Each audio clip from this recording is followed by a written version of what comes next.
सितंबर 2021 में हस्ताक्षरित 2.5 बिलियन अमेरिकी डॉलर के सौदे के हिस्से के रूप में भारतीय 2023 के अंत तक स्पेन से C295 ट्रांसपोर्ट प्लेन का पहला बैच प्राप्त करने के लिए तैयार है। इस सौदे में 56 C295 विमान की खरीद शामिल है, जिनमें से 16 आयात किए जाएंगे और 40 का निर्माण टाटा एडवांस सिस्टम लिमिटेड द्वारा भारत में किया जाएगा। C295 विमान भारतीय वायुसेना के पुराने हो रहे एवरो 748 विमानों के बेड़े की जगह लेंगे, जो 1960 के दशक से सेवा में है। C295 एक मीडियम लिफ्ट टैक्टिकल ट्रांसपोर्ट विमान है जो 71 सैनिकों या 9 टन कार्गो तक को ले जा सकता है।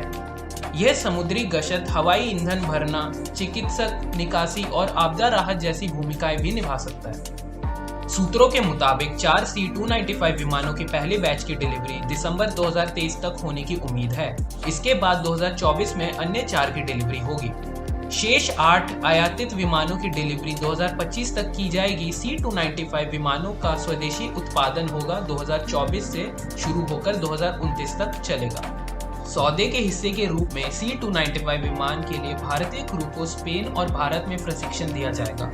प्रशिक्षण में विमान के ऑपरेशन, मेंटेनेंस और फ्लाइट इंस्ट्रक्शन शामिल होंगे।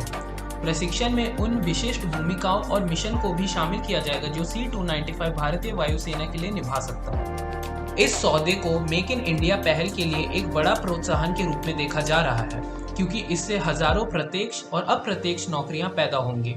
कई भारतीय कंपनी के लिए व्यापार का अवसर पैदा होगा और सौदे में 50% ऑफसेट क्लॉज भी शामिल है, जिसका अर्थ ये है कि विदेशी विक्रेता को अनुबंध मूल्य का आधा हिस्सा भारत में ही निवेश करना होगा। C295 सौदे से भारत की रणनीतिक और परिचालन क्षमताओं में भी वृद्धि होने की उम्मीद है, क्योंकि विमान दूर दराज और पहाड़ी इलाकों में छोटे और सेमी प्रिपेयर्ड एयर स्ट्रिप से संचालित हो सकता है।